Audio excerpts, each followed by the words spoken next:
Bendiciones, hermanos. Hemos llegado ya al domingo segundo del tiempo de Cuaresma. Quiero reflexionar acerca de la palabra de Dios sobre el tema de la transfiguración del Señor.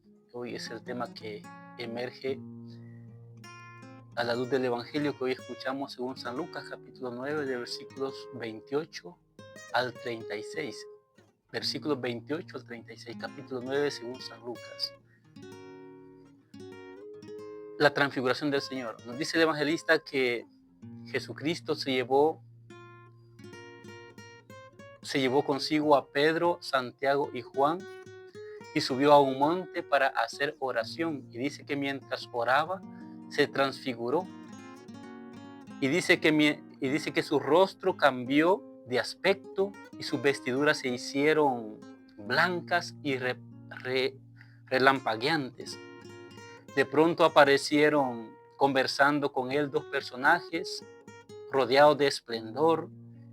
Eran Moisés y Elías y hablaban de la muerte que le esperaba en Jerusalén. Es importante este punto que destaca San Lucas, que mientras oraba, dice que se transfiguró. Su rostro se puso resplandeciente y sus vestiduras también, sus vestiduras tan blancas y relampagueantes. El poder de la oración. Entonces, en este punto es importante destacar el tema de la oración como un don de Dios, una gracia de Dios, porque el Señor se llevó consigo a Pedro, a Santiago y Juan. Es el Señor quien nos sube a la montaña para que ellos contemplen esa gloria de Dios, lo vean transfigurado. Entonces, este punto es importante tenerlo en cuenta. La oración es una gracia. Esta gracia hemos de pedir al Señor, la gracia de la oración, porque la oración es el medio por excelencia para transfigurarnos. La oración nos va cambiando la vida en la medida que vamos entrando en la presencia del Señor, vamos subiendo a ese monte. Subir ese monte significa pues entrar al mundo de Dios, al mundo espiritual, dejar preocupaciones, dejar el mundo profano y adentrarme en ese mundo espiritual para poder contemplar la gloria de Dios. Esa oración, si yo voy aprendiendo a orar, dejándome guiar por el Espíritu Santo, permitiendo que Jesús me vaya guiando, me vaya sumergiendo en ese mundo divino, mi vida va a cambiar y voy a experimentar también la transformación. Primer punto, la oración es una gracia, es un don del Señor. Dice que se aparecieron dos personajes hablando con Jesús, Moisés y Elías. Moisés y Elías representan todo el Antiguo Testamento. Moisés, que representa la ley, y Elías, que representa los profetas. Entonces está diciendo el evangelista que Jesucristo es el culmen, es el cumplimiento de todo el Antiguo Testamento. En Cristo se cumple el Antiguo Testamento.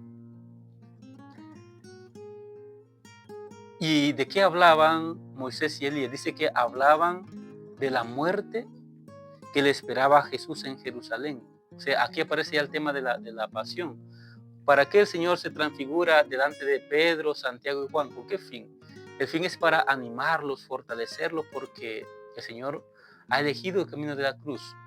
El camino de la cruz del sacrificio para salvarnos. Entonces, para que el escándalo de la cruz, cuando ellos vean a su Maestro crucificado, su fe no se venga abajo, les hace contemplar su gloria, para que contemplando su divinidad, su fe se afiance y así pues puedan pasar esta prueba de la cruz ellos también.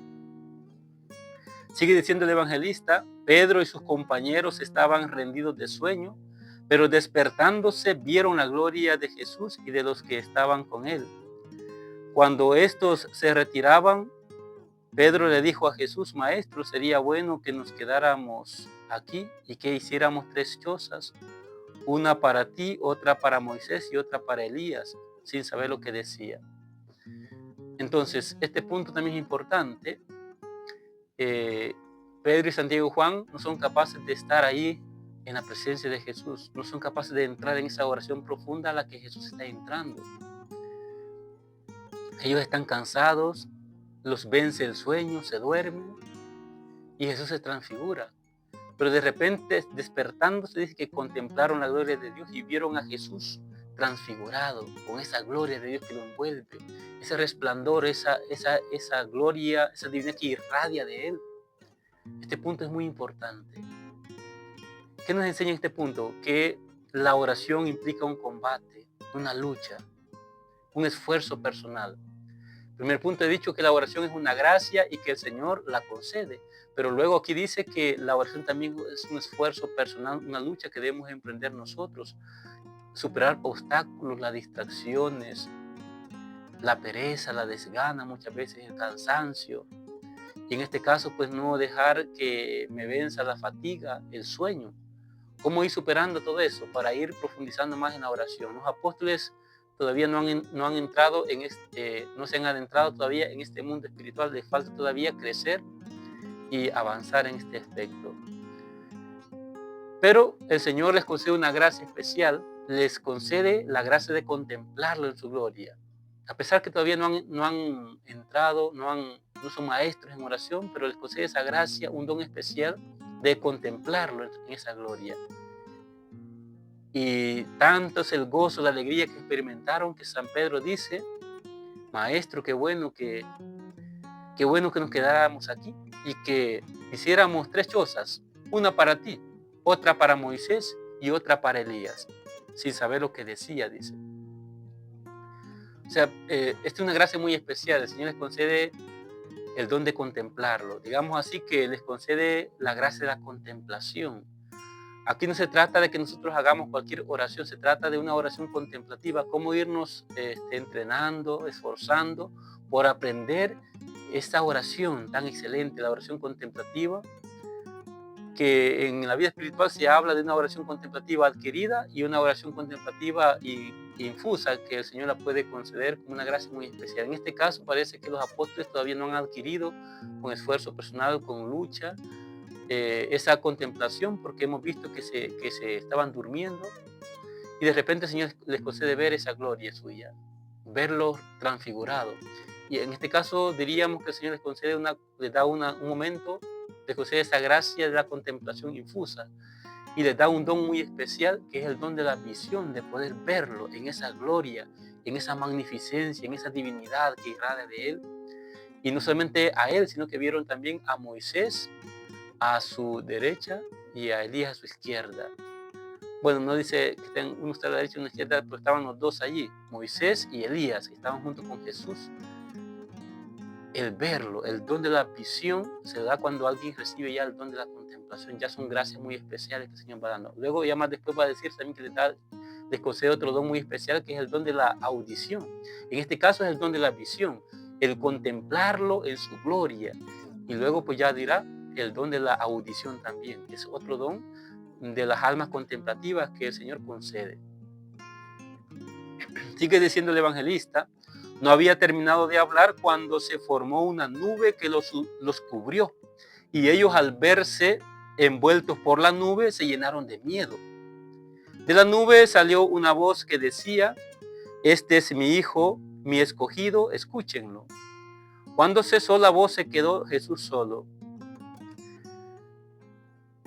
Dice que los cubrió una nube. Los cubrió una nube y ellos se llenaron de miedo. Y luego, cuando ellos estaban envueltos en esta nube, escucharon una voz que decía: este es mi hijo, mi escogido, escúchenlo. Según la tradición espiritual y el testimonio de los santos padres de la iglesia, pues esta nube simboliza al Espíritu Santo. Entonces los apóstoles entraron en la presencia del Espíritu Santo. Entraron en la presencia del Espíritu Santo y contemplaron no solamente la gloria de Jesús, no solamente vieron a Moisés y a Elías, sino que también recibieron, he dicho, el don de la audición. Primero recibieron el don de la visión y reciben también el don de la audición. Son capaces de escuchar hasta la voz del Padre, que dice: este es mi hijo, mi escogido, escúchenlo. Es importante este punto. Entonces la oración es una gracia, es un esfuerzo, un combate, una lucha que tenemos que hacer para aprender a orar hasta llegar a la oración contemplativa. Si llegamos a esta oración contemplativa, el Señor nos concederá hasta esos dones. Nos puede conceder hasta el don de la visión y el don de la audición que estoy mencionando aquí. La visión porque Pedro, Santiago, Juan fueron capaces de ver a Jesús en su gloria, en su divinidad, transfigurado, y fueron capaces de escuchar también en la plenitud del Espíritu Santo la voz del Padre que dice: este es mi Hijo, mi escogido, escuchen. Entonces es importante también, otro punto importante, que en la oración hemos de invocar constantemente al Espíritu Santo. Hay que entrar en esa presencia, pedirle al Espíritu Santo: enséñame a orar, purifica mi corazón, enséñame a contemplar y yo veré la gloria de Dios. Si vamos entrando en la presencia del Espíritu Santo, Él nos va llevando y nosotros nos dejamos guiar, vamos a entrar en esa plenitud del Espíritu Santo. Vamos a entrar en la presencia de Dios y vamos a ver maravillas. Vamos a escuchar la voz de Dios, como lo escucharon los apóstoles.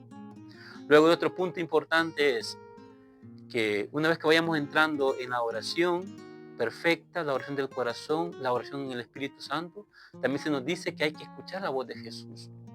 Dice: este es mi Hijo, el Padre les dice: este es mi Hijo, mi escogido, escuchen. Es que la oración también es escuchar. La oración no solamente es hablar, pedir, la oración también es silencio interior, es pacificar, es recoger mis sentidos externos e internos, es centrar en la presencia de Dios. La oración del corazón, la oración contemplativa, es estar en silencio, llegar a ese silencio profundo del corazón, hasta el punto de escuchar la voz de Dios, la voz del Padre dicho, y también el Padre me va a decir: escucha, mi hijo. Entonces, la oración es escuchar a Jesús, pero aquí este escuchar entiendo yo que se refiere más en la vida, que la oración me lleva a un compromiso en la vida. La oración, comencé diciendo que es el medio para transfigurarnos, porque dice el evangelista que mientras oraba Jesús se transfiguró. Entonces, si yo aprendo a hacer esta oración perfecta, esta oración contemplativa en el Espíritu Santo, esta oración me lleva a un compromiso, a escuchar a Jesús, a hacer su voluntad. Escuchar a Jesús significa escuchar su evangelio y tratar de ir conformando mi vida según su evangelio. Entonces, estoy escuchando a Jesús. Y entonces esta oración me lleva a un compromiso, me lleva a vivir como verdadero discípulo de Jesús, a vivir como verdadero hijo de Dios. Entonces, estos aspectos hay que tenerlos en cuenta. La oración nos hace ver, adentrarnos en el corazón de Jesús, adentrarnos en la presencia del Espíritu Santo, llegar a lo más profundo hasta de ver la gloria de Dios, contemplar a Jesús en su gloria y hasta ser capaces de escuchar la voz del Padre, que nos lleva a un compromiso. Entonces, la oración, de esta manera, si vamos entrando en esta oración profunda en el Espíritu Santo, la oración me va transformando, me va transfigurando como a Jesús. Aquí se nos revela de que la oración es un medio importantísimo para transfigurarnos, para cambiar nuestra manera de pensar, de ver las cosas. Solamente en esa oración perfecta en el Espíritu Santo puedo conocer a Dios, puedo conocerme a mí mismo, puedo escuchar su voz.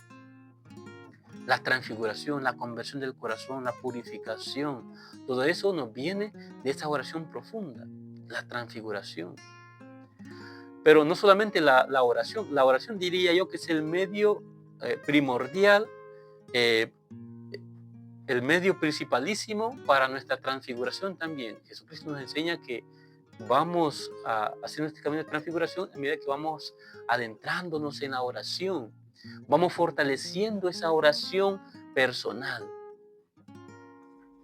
Pero he dicho, la oración es una gracia, implica un esfuerzo, una lucha, aprender a orar en el Espíritu Santo y pedirle al Señor que nos dé esa gracia de la contemplación, porque esta gracia el Señor se la concede a los apóstoles. Pero aparte de la oración, también retomando un punto que dice la primera lectura, es el tema de la fe. Nosotros caminamos en la fe, estamos aquí, nosotros ya estamos en el tiempo de Cuaresma, estamos cruzando el desierto de esta vida hacia la tierra prometida, que es la vida eterna. Vamos para allá, para la vida eterna. Nos vamos encaminando hacia la vida eterna y vamos cruzando este desierto, superando pruebas, tentaciones. Vamos en esa lucha. Entonces necesitamos caminar de fe, porque dice la palabra de Dios que el justo vive de fe, según Habacuc 2:4. El justo vive de fe. Vamos caminando de fe. Así como Abraham, que nos dice hoy en la primera lectura, Abraham va caminando de fe. Él ya ya ha escuchado el llamado de Dios que le invitaba a salir de su tierra y que se dirigiera a la tierra que Dios le iba a mostrar. Y Abraham está caminando de fe. Pero de repente ahora escuchamos cómo el Señor le hace una promesa. Le hace la promesa de una tierra y de una numerosa descendencia como las estrellas del cielo. Dice así la palabra de Dios. En aquellos días Dios sacó a Abraham de su casa y le dijo, mira el cielo y cuenta las estrellas, si puedes. Luego añadió, así será tu descendencia. Y dice la palabra de Dios que Abraham creyó lo que el Señor le decía y por esa fe el Señor lo tuvo por justo. La fe. Abraham cree en la palabra de Dios. Cree en la promesa de Dios. Bueno, otros, junto con la fe está acabo de tocar otro aspecto, la palabra de Dios, porque Abraham cree en esta palabra de Dios, cree lo que Dios está diciendo. Mira, así como ves las estrellas que son tan numerosas que tú no puedes contar, así va a ser tu descendencia. Pues, y también le dice luego respecto a la tierra, le dice después, respecto a la tierra que le promete, la tierra prometida, dice. Entonces le dijo, yo soy el Señor, el que te sacó de Ur, ciudad de los caldeos, para entregarte en posesión esta tierra. Entonces hay dos temas. La promesa de una tierra, lo que conocemos nosotros como la tierra prometida, y la promesa de una numerosa descendencia. Entonces Abraham cree en esta palabra de Dios. Cree que Dios va a cumplir esto y por eso, por esa fe dice la palabra que Dios tuvo a Abraham por justo. Es importante esto. Creer en la palabra de Dios. Creer en la promesa de Dios. Claro, para nosotros la tierra prometida es la vida eterna, allá donde vamos a ser completamente transfigurados. Entonces tenemos los tres aspectos, la fe, la palabra de Dios y la oración. Estos medios hay que tenerlos en cuenta en este camino que vamos haciendo de transfiguración. Ya el Señor nos va cambiando nuestra manera de juzgar, de pensar. El Señor va cambiando nuestro corazón y eso se va manifestando en nuestras actitudes, en nuestras obras. Eso es la conversión, es la santificación, la transfiguración. Pero sobre todo, principalmente que he mencionado es la oración, según el Evangelio de San Lucas que hemos escuchado. Pero junto con eso estoy mencionando ahora la palabra de Dios y la fe. Porque Abraham acoge la palabra de Dios, cree en esa palabra, cree en la promesa de Dios y está en camino. Entonces, así también nosotros tenemos que estar en camino, en la fe, acogiendo la palabra de Dios y en oración constante. Entonces el Señor nos va transfigurando, va convirtiendo en nuestro corazón. Entonces esto digamos, nos tiene que llevar a una confianza plena en el Señor. Confiar en Él, que lo que Él nos dice en su palabra, lo que Él nos promete, Él lo cumple. Él no puede fallar, porque Él es la verdad. No puede mentirse a sí mismo, ni mentirnos a nosotros. Sobre todo nosotros esa confianza tenemos que manifestarla en el Señor cuando vamos caminando en este desierto, en el desierto de esta vida hacia la tierra prometida, que es la vida eterna. Entonces, sobre todo en aquellos momentos en que nuestra fe se pondrá a prueba, en que nuestra fe sea puesta a prueba cuando pasemos pruebas, tribulaciones, momentos de oscuridad, momentos difíciles, dificultades diversas. En esos momentos hemos de tener bien firmes esa fe, esa oración, que la palabra de Dios sea nuestra fortaleza y que confiemos en la gracia del Señor, confiemos en Él. Decir, por ejemplo, como el salmista que nos dice este domingo, el Señor es mi luz y mi salvación. ¿A quién voy a tenerle miedo? El Señor es la defensa de mi vida. ¿Quién podrá hacerme temblar? Y dice el salmista así, con esa convicción que le da la fe, dice, la bondad del Señor espero ver en esta misma vida. Ármate de valor y fortaleza y en el Señor confía. Ese punto es importante también del salmista. Luego, también lo que nos dice San Pablo en la segunda lectura, que San Pablo dirigiéndose a los cristianos de Filipos, les dice que hay muchos en esa comunidad que viven como enemigos de la cruz de Cristo. Muchos viven como enemigos de la cruz de Cristo. Y dice de esta manera, estos tales acabarán en la perdición, porque su Dios es el vientre, se enorgullecen de lo que deberían avergonzarse y solo piensan en cosas de la tierra. El tema de la cruz también es importante. Asumir la cruz, las dificultades. He dicho, sobre todo en esos momentos de dificultad, de oscuridad, donde nuestra fe es puesta a prueba, más debemos de manifestar esa confianza en el Señor, esa fe firme, esa fe fuerte, esa oración que nos debe sostener. La palabra de Dios que debe ser esa luz en nuestro camino también, como lo fue para Abraham. Tener presente la promesa que Dios nos ha hecho de la vida eterna. Eso nos va a sostener. Pero llevar la cruz es importante porque el Señor dice también en su evangelio: el que quiera seguirme, niéguese a sí mismo, tome su cruz y sígame. La cruz hay que abrazarla con alegría, con gozo, como camino de santificación. Porque la transfiguración que hoy hemos escuchado en el evangelio, el Señor se transfigura para animar a los discípulos, porque lo primero que Él va a pasar es el camino de la cruz, la muerte, esa muerte que va a experimentar en el Calvario, la crucifixión. Entonces, para que la fe de los apóstoles no se venga abajo, Él les alienta, les anima, les fortalece con esta experiencia, digamos así, mística que les concede de verlo en su gloria, en su divinidad, la transfiguración. Pero lo primero que el Señor va a experimentar es la cruz. Entonces nos invita a nosotros también para transfigurarnos, irnos transfigurando, hay que abrazar también la cruz que conlleva nuestro seguimiento a Cristo, la cruz que conlleva el vivir las exigencias de nuestra fe cristiana. No vivir como enemigos de la cruz, dice San Pablo.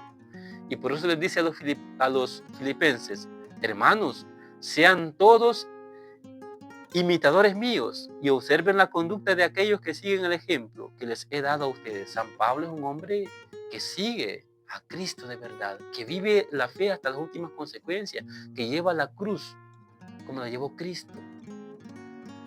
Pablo llega a decir incluso que su vida es Cristo y que el morir es una ganancia para él.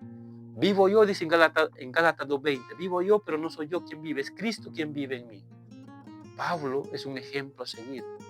Entonces nuestra transfiguración tiene que irse manifestando en la medida que vamos viviendo de fe, vamos acogiendo esa palabra de Dios, la palabra de Dios que es alimento para nuestro espíritu, la palabra de Dios que es luz en nuestro camino, en la medida que vamos llevando esa vida intensa de oración constante, de una oración perfecta, llegando hasta la oración perfecta, la oración del corazón o la oración del espíritu, o a esa contemplación pura, hasta llegar a contemplar la gloria de Dios, hasta de escuchar la voz de Dios, como lo experimentaron los apóstoles en el monte, donde estaban con Jesús.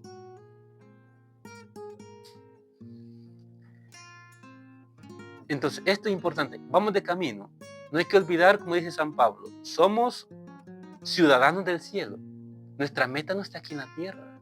Nuestra meta no está aquí en el desierto, en este desierto que vamos caminando, vamos atravesando.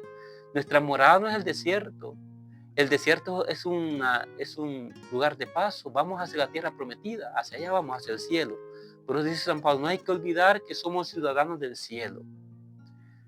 Pero si vamos en un camino, en ese camino el Señor nos va transfigurando, nos va convirtiendo totalmente, nos va santificando, pero depende de usted y yo en la medida que vivamos esa fe, creamos en la promesa de Dios, la promesa que Él nos ha hecho de esa tierra prometida que es la vida eterna, el cielo. Y por lo tanto que somos también nosotros ciudadanos del cielo porque hemos recibido todas estas promesas que Dios nos ha hecho hijos suyos en Cristo Jesús. Somos ciudadanos del cielo. San Pablo, cuando habla de que somos ciudadanos del cielo, habla también del tema de la resurrección, y es que nosotros la transfiguración perfecta la vamos a tener cuando experimentemos también la resurrección. Claro, nuestra resurrección será al final de los tiempos, pero ya en la fe, en la medida que vamos viviendo de fe, nos alimentamos de la palabra de Dios, vivimos en esa intensa oración, el Señor nos va transfigurando y nuestra manera de pensar va cambiando, todo nuestro ser va cambiando, Cristo se va apareciendo en nosotros, su gloria se va irradiando, se va manifestando su santidad en nosotros. Pero hay que experimentar, para llegar a esa plenitud de la transfiguración, que va a ser en el cielo, tenemos que pasar primero pasar por este desierto, he dicho, experimentar tentaciones, rechazar tentaciones, superar las pruebas, las tribulaciones que pasemos en esta vida, en este desierto, y y luego pues experimentar la muerte física y luego al final de los tiempos la resurrección. Entonces vamos a llegar a esa plenitud de la transfiguración que va a ser en el cielo. Entonces, porque somos, dice San Pablo, ciudadanos del cielo.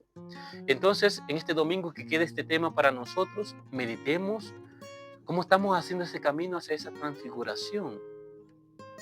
Queremos entrar en el cielo, el Señor nos ha prometido ya la vida eterna. Nos ha hecho la promesa de esa tierra, entre comillas, esa tierra prometida, que es el cielo. Pero nosotros aquí vamos de camino y hay que irnos convirtiendo. Estamos en el tiempo de Cuaresma, entonces donde nos invita pues a ir haciendo ese camino, vivir de fe, alimentarnos de la palabra de Dios, la palabra de Dios que es luz en nuestro camino. Y por supuesto he dicho lo primero, la oración intensa que le da vida a nuestra fe, la oración que nos hace que esa palabra de Dios que vamos acogiendo se vaya encarnando en nosotros, la palabra de Dios. Entonces vamos transfigurando, el Señor nos va transfigurando, pero al final de todo vamos a llegar a esa plenitud en la vida eterna cuando ya habremos pasado por la resurrección. Porque dice San Pablo, el Señor transformará nuestro cuerpo miserable en un cuerpo glorioso como el suyo, semejante al suyo, en virtud del poder que tiene para someter a su dominio todas las cosas. Sí, porque nuestra resurrección, nuestra transfiguración es una gracia especialísima del Señor, es un don que el Señor nos concede. Nuestra resurrección se fundamenta en la resurrección de Cristo. Y nuestra transfiguración pues es obra de su gracia, de su poder, de su Espíritu Santo. Entonces, yo les invito a que meditemos en este tema. Preguntémonos cómo estamos en el tema de la fe, cómo estamos acogiendo la palabra de Dios y nos estamos alimentando debidamente de la palabra de Dios. ¿Cómo estamos orando? ¿Cómo está nuestra vida de oración? Nos esforzamos por orar, aprender a orar, a superar esos obstáculos en la oración como puede ser las distracciones, las preocupaciones, la pereza, la desgana, el cansancio, entre tantos obstáculos que nos puede encontrar y las tentaciones que el enemigo nos pone para que no oremos. ¿Cómo está nuestra vida de oración? Ojalá que lleguemos todos a esa contemplación, a esa oración tan grande, esa oración que se llama la oración contemplativa, que si llegamos a esa oración contemplativa y le pedimos, Señor, danos, Señor, esa contemplación, ser capaces de adorarte, el Señor incluso nos puede conceder hasta estos dones especiales que le dio a sus apóstoles, el don de la visión y el don de la audición. Ojalá que nosotros contemplemos también a medida que vayamos aprendiendo a orar desde el corazón, una oración en el Espíritu Santo. Entonces aprendamos a ver la gloria de Dios, a contemplarlo en todo su esplendor y hasta escuchar su voz. Y esta oración que nos lleva pues a esa transformación, he dicho, de todo nuestro ser. Entonces meditemos este domingo sobre el tema de la transfiguración del Señor. El Señor con su transfiguración nos invita a nosotros también a hacer este camino, a subir al monte para orar. El monte para nosotros principalmente es la Eucaristía. Subir al monte es entrar a ese mundo divino, a ese mundo espiritual que es ir a la Eucaristía, a ese monte donde Cristo nos alimenta con su palabra, con su cuerpo, con su sangre. Entonces, que el Señor nos conceda la gracia de ir haciendo este camino en la fe, en oración, acogiendo la palabra de Dios, esforzándonos y pidiéndole esa gracia para que Él nos vaya transfigurando. Entonces, que todos pues lleguemos a experimentar esa transfiguración y así todos entremos, Dios quiera, todos que nos llamamos cristianos, podamos entrar a la vida eterna, donde seremos plenamente transfigurados en todo nuestro ser, cuerpo, alma y espíritu. Entonces ya para terminar, permítanme darles la bendición. El Señor esté con ustedes y con tu espíritu. La bendición de Dios Todopoderoso, Padre, Hijo y Espíritu Santo descienda sobre ustedes y les acompañe siempre. Bendiciones y nos vemos el próximo domingo, si Dios quiere.